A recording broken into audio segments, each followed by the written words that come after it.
23-year-old Michaela Berry is one of the hundreds of thousands of Americans who identify as sober curious, drinking less or not at all. It's really hard to be like in your early 20s and, doing things that doesn't revolve around drinking. There's this kind of blind spot in culture where a lot of our social life and a lot of our nightlife is exclusively built around alcohol.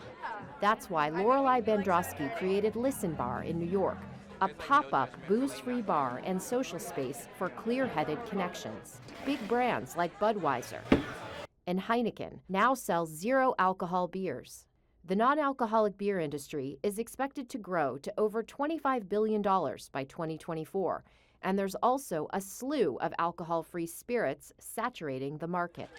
I think now it comes from a place of people being very considerate with their choices. The movement is also helping those in recovery. MJ Gottlieb created the app Lucid to connect recovering addicts and the sober curious. When I was getting sober, it was diners and coffee shops, right? That was it. Now to be able to show sober dating, sober events, sober travel. We met Lucid user Philip O'Hara at Getaway in Brooklyn, one of the first brick-and-mortar sober bars in the country.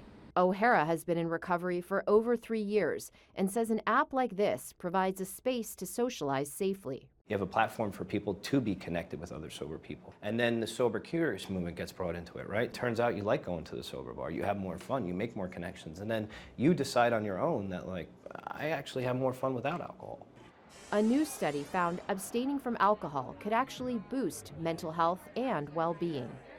Do you think that something like this, Sober Curious, Sober Revolution, sober bars, is going to help us when it comes to our mental health? It's a huge part of what's driving this, sober curious movement is the amount of mental health and depression issues that people are realizing they can't solve with substances.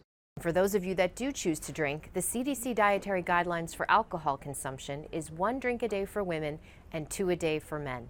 Dr. Tara Narula, CBS News, New York.